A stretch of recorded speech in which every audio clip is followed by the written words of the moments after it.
आज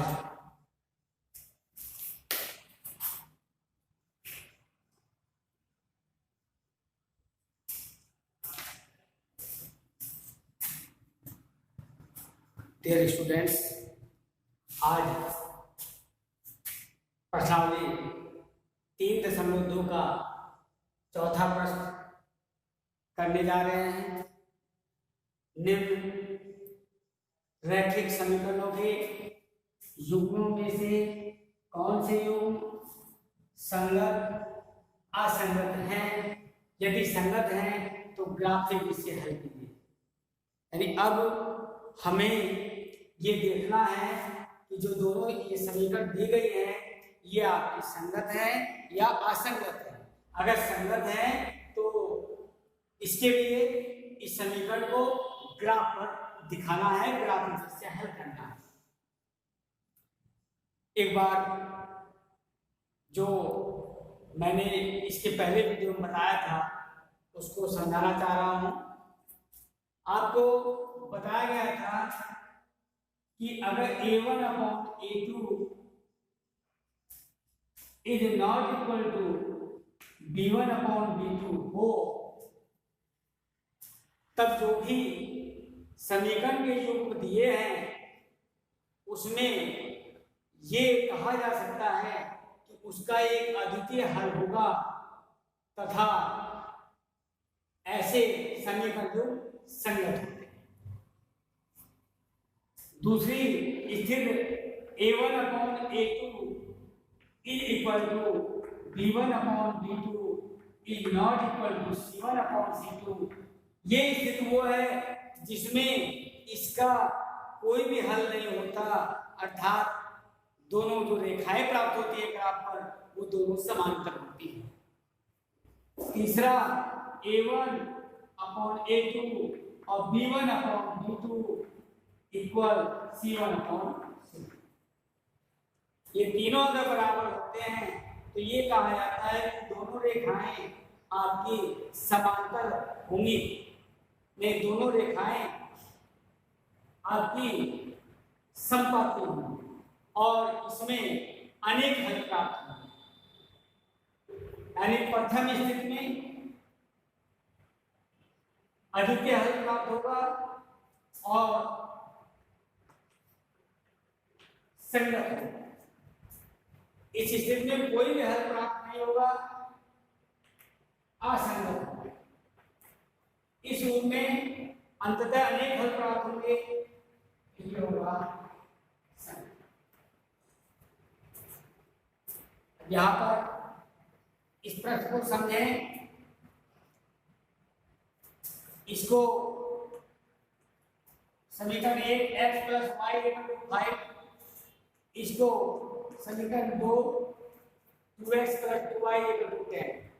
अगर दोनों समीकरणों को देखा जाए तो इसमें 2 से भाग देने पर ये दोनों समीकरण एक ही है। लेकिन इस तरीके से आप इसको अलग अलग करके चेक कर सकते हैं और सेकंड से आप उसके पश्चात चेक करने के पश्चात ही ग्राफ को प्रदर्शित करें। जैसे समीकरण 1 की तुलना a1x b1y c1 0 से करने, तो यहां पर देखिए a1 का मान 1, b1 का मान 1 और यदि 5 इधर आएगा तो इस 5 को इधर लिखने के लिए आ जाएगा c1 का मान -5, क्योंकि इसको कन्वर्ट कर लेना है x plus y minus 5 equal to 0 में, और इसको कन्वर्ट कर लेना है 2x plus 2y minus 10 equal to 0। इसके पश्चात समीकरण 2 की तुलना a2x plus b2y plus c2 equal to 0 से करने,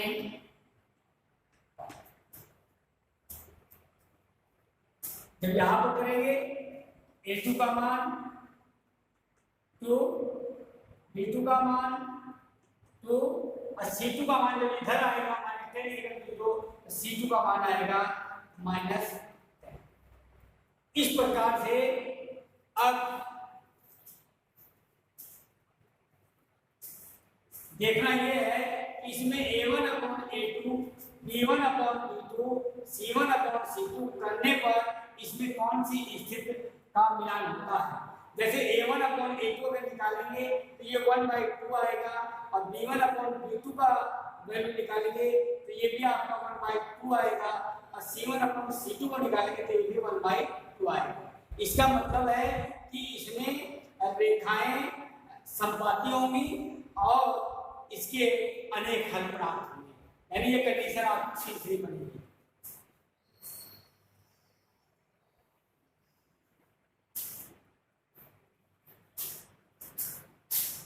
a1/a2 1/2 b1/b2 और c1/c2 -5 अपॉन -10 ये आता 1/, यहाँ लिख सकते हैं चूंकि a1/a2 is equal to b1/b2 is equal to c1/c2, अतः समीकरण युग्म संगत होगा तथा इसमें अनेक हल होंगे। इसके अनेक हल अर्थात इसका ग्राफ खींचा जा सकता है। जब भी इसकी संगत की आएगी तो उसको ग्राफ प्रदर्शित कर सकते हैं। अगर जो a1/a2 is not equal to b1/b2 आए तब उसके लिए जो ग्राफ पर आएगा वो दोनों रेखाएं एक दूसरे को प्रतिच्छेदित करेंगी। अगर ये कंडीशन आती है तो इसमें एक ही रेखा प्रदर्शित करती है, ये बताता है कि ये एक ही रेखा प्रदर्शित करती है। और यदि यहाँ पर इक्वल नहीं है, इसका मतलब कोई हल नहीं है, तब उसको जब ग्राफ पर दिखाना होगा तो वहां पर दो रेखाएं उसकी समांतर दिखाई पड़ेगी, दोनों रेखाएं समांतर खींची जा सकती है। अब इसको ग्राफ पर कैसे खींचेंगे इसको देखिए।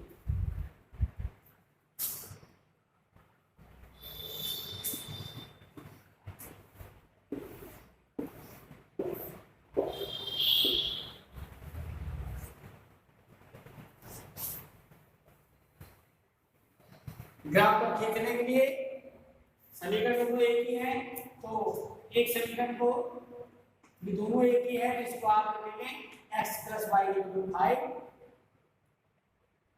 y = 5 - तो इसको करेंगे तब ये जाएगा y = 5 - इसके पश्चात एक सादे बना लें।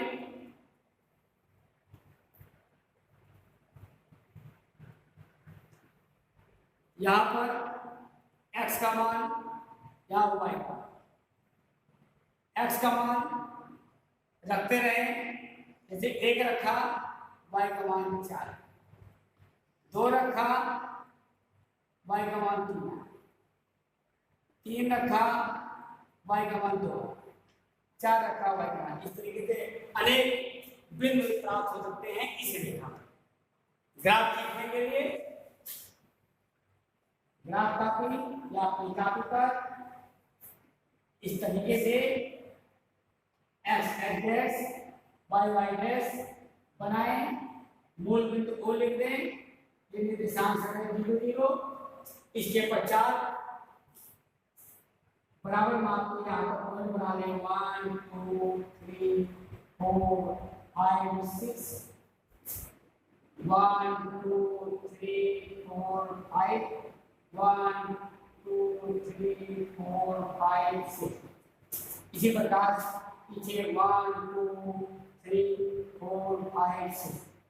यानी अगर धनात्मक आएगा x अक्ष पर तो आप आगे जो गिनेंगे, ऋणात्मक आएगा तो पीछे y बिंदु के दिशा में आता है ऊपर की ओर धनात्मक और नीचे की ओर, यहाँ पर निर्देशांक है 1 4, तो आप यहाँ पर 1 पहले 1 4 में 1 2 3 4, ये निर्देशांक आपका यहाँ है, इसको आप लिख सकते हैं 1। दूसरा निर्देशांक है 2 3, ये 2 हुआ 1 2 3, ये आ जाएगा यहाँ पर, ये 2 3, उसके बाद है 3 2, यहाँ 3 2, ये निर्देशांक आपका यहाँ पे आएगा 3 4 1 1 2 3 4 और 1 यहाँ। इस प्रकार से आप देख सकते हैं कि इससे अनेक बिंदु प्रदर्शित किए जा सकते हैं। इससे आप मिलाएंगे एक सीधी लाइन प्राप्त होगी और यही इसकी अभिष्ट रेखा हुई और इस पे ये बिंदु आप अनेक प्राप्त कर सकते हैं। इस प्रकार से ये पहला खंड हुआ चौथे प्रश्न का। इसका दूसरा खंड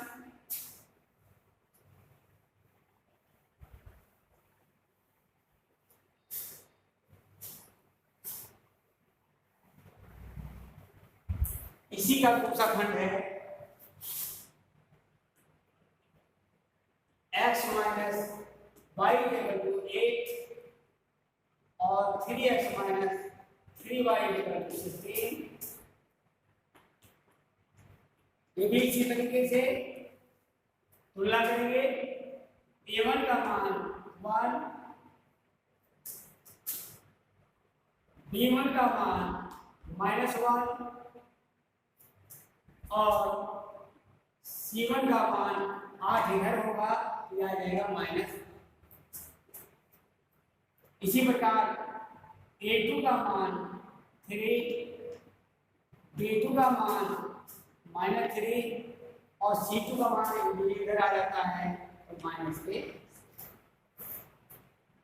इस प्रकार से अब ये देखना है कि संगत है या असंगत है।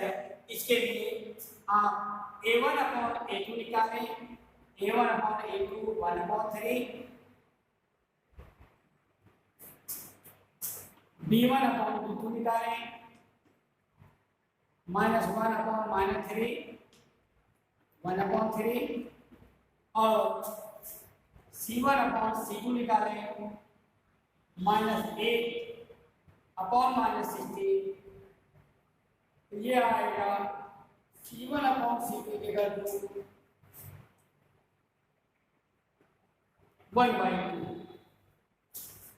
यानी स्थिति बन रही है a1 upon a2 is equal to b1 upon b2 is not equal to c1 upon c2, क्योंकि a1 upon a2 equal b1 upon b2 is not equal to c1 upon. इसका मतलब है कि इसका कोई हल नहीं होगा,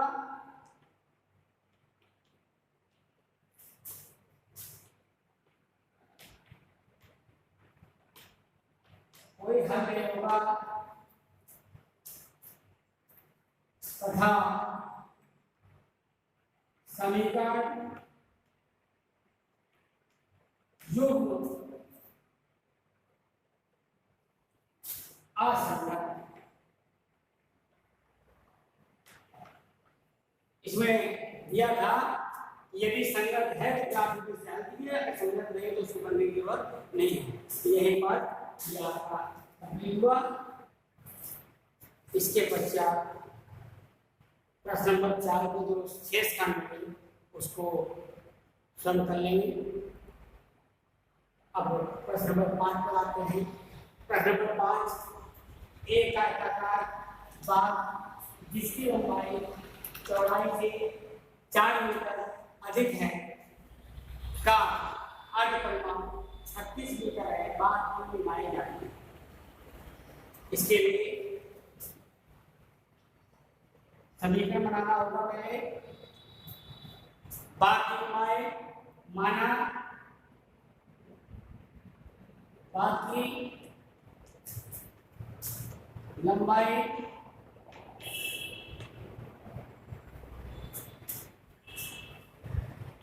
x मीटर, चौड़ाई y मीटर, लंबाई x मीटर, चौड़ाई y। अब प्रश्नानुसार ये दिया है बात की लंबाई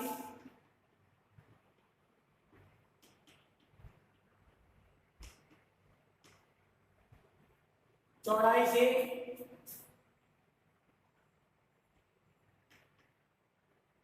चौड़ाई से 4 मीटर अधिक, अर्थात ये लंबाई को x माने हैं, चौड़ाई y है +4, तो एक समीकरण आपका ये तैयार होता है x - y = 4। दूसरा, आयताकार बाग का अर्ध परिमाप दिया, आयताकार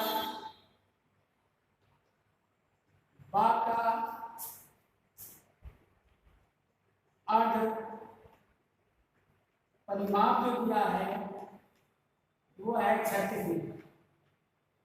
अर्ध परिमाप का फार्मूला होता है, जैसे आयताकार बाग का परिमाप पूछा जाता है तो 2 लंबाई + चौड़ाई यानी 2x + y।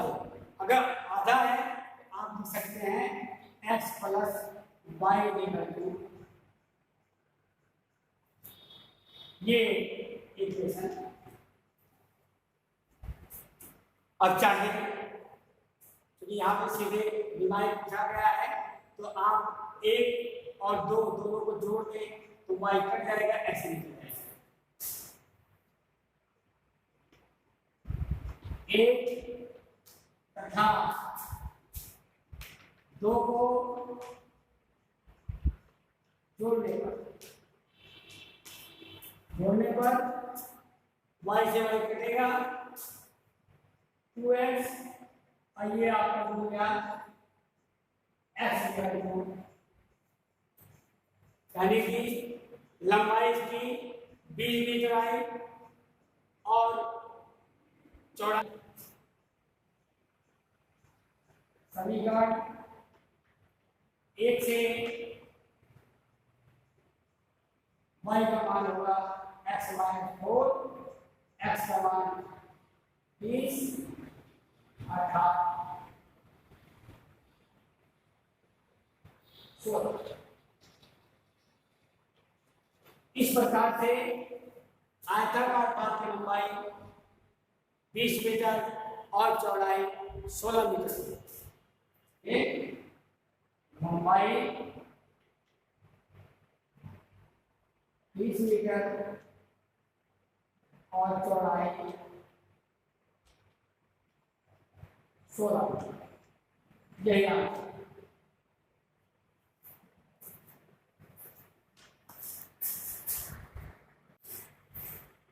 प्रश्नावली 3.2 में प्रश्न नंबर 7, प्रश्न नंबर 6 होमवर्क में करेंगे बच्चे, और प्रश्न नंबर 7 इसको समझा दिया जा रहा है। इस प्रकार से एक्सरसाइज खत्म हो गई है। ये है समीकरणों x - y + 1 = 0 और 3x + y - 2x = 0 का ग्राफ खींचिए। एक्स अक्ष और इन रेखाओं से बने त्रिभुज के शीर्षों के निर्देशांक ज्ञात कीजिए और त्रिभुजाकार पटल को छायांकित कीजिए। सबसे पहले समीकरण x - y + 1 = 2, ये पहला समीकरण है। और इस समीकरण से पहले आप y का मान निकाल लें, -y = -x और -1 या y = x + ग्राफ खींचने के लिए पहले एक्स और वाई के कुछ निर्देशांक प्राप्त कर लें।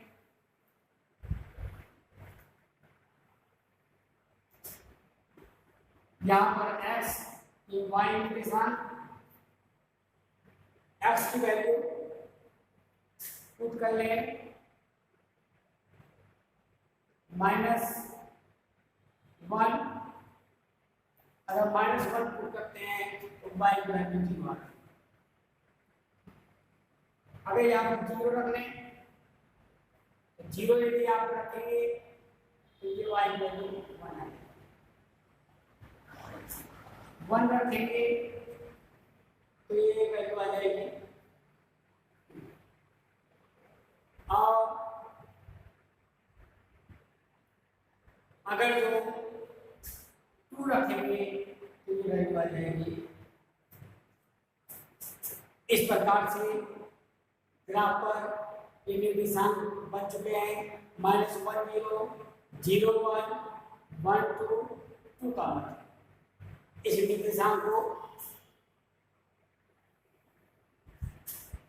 ये ग्राफ पर या कापी पर x डैश y डैश बनाते हुए यहाँ पर 0 0 निर्देशांक 1 2 3 4 5 6 ऊपर 1 2 3 4 5 6 इस प्रकार से वह नीचे लगाते हैं 2 3 4 5 1 2 3 4 5 इस प्रकार के समान दूरी पर निर्देशांक बना लिया करें।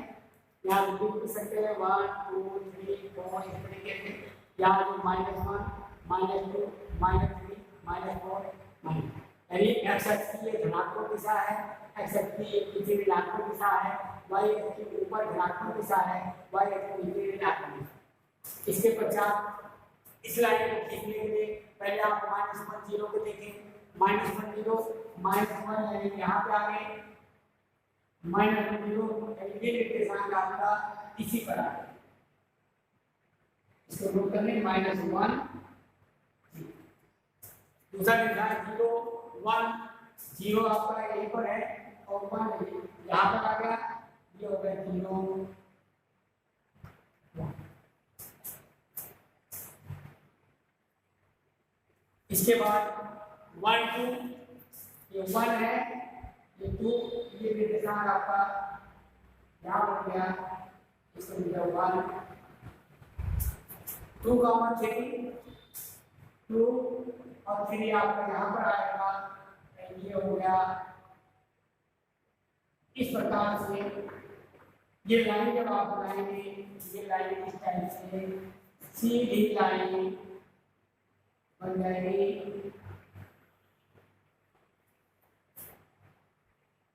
ये रेखा x - y + 1 बिंदु 0 है, इसके निर्देशांक यहाँ -1 0 आया, यहाँ 0 1 आया, ये 1 2 आया और ये 2 4 आया। अब दूसरी रेखा दूसरी समीकरण जो दी गई है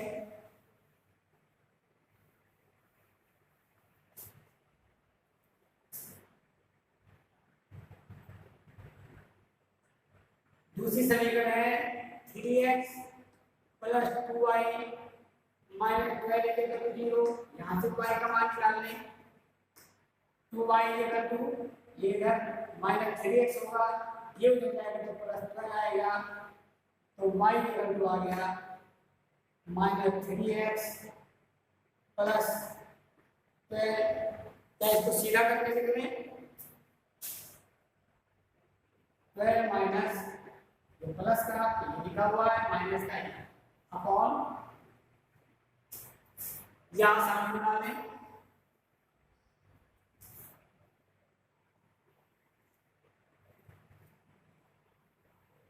इस प्रकार से x और y के मान करें।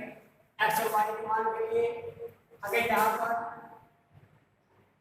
2 रख दें तो ये आ जाएगा 12 आएगा 6 12 6 हटा देंगे 6 आएगा, 6 को 2 से भाग देंगे 3 आएगा।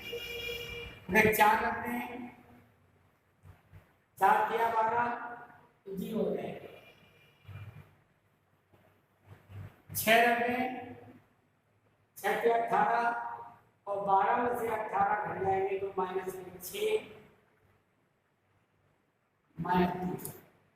इस प्रकार से चाहे 0 भी लिख दें, 0 रखेंगे तो आएगा 6। इस प्रकार से ये आप ग्राफ पर इन बिंदुओं को प्रदर्शित कर सकते हैं। ये निर्देशांक है 2, 3, 2 और 3 पहले समीकरण यहाँ पर रखें, ये 2, 3 इसका मतलब यही निर्देशांक से काम करेगा। ये 4, 0 4, 0 1 2 3 4 4 0 हो गया। ये 6 -3 1 2 3 4 5 6 और -3 6 से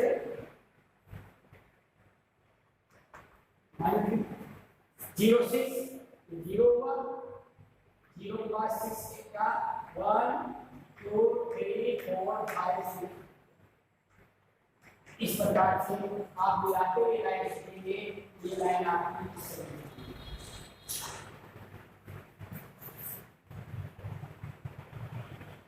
एक्स, ये इस लाइन का नाम 3x प्लस 2y माइनस 12। पहले एक लाइन ये बनी, एक लाइन ये बनी और ये एक्स है। इसमें कहा गया है कि इन रेखाओं से बने त्रिभुज के शीर्षों के निर्देशांक, तो इसका शीर्ष अगर ये a है तो a का निर्देशांक आपका 2, 3 हो गया, और ये आपका b है, b का निर्देशांक 4, 0 हो गया, और c का निर्देशांक 0। इसलिए त्रिभुज के शीर्षों के निर्देशांक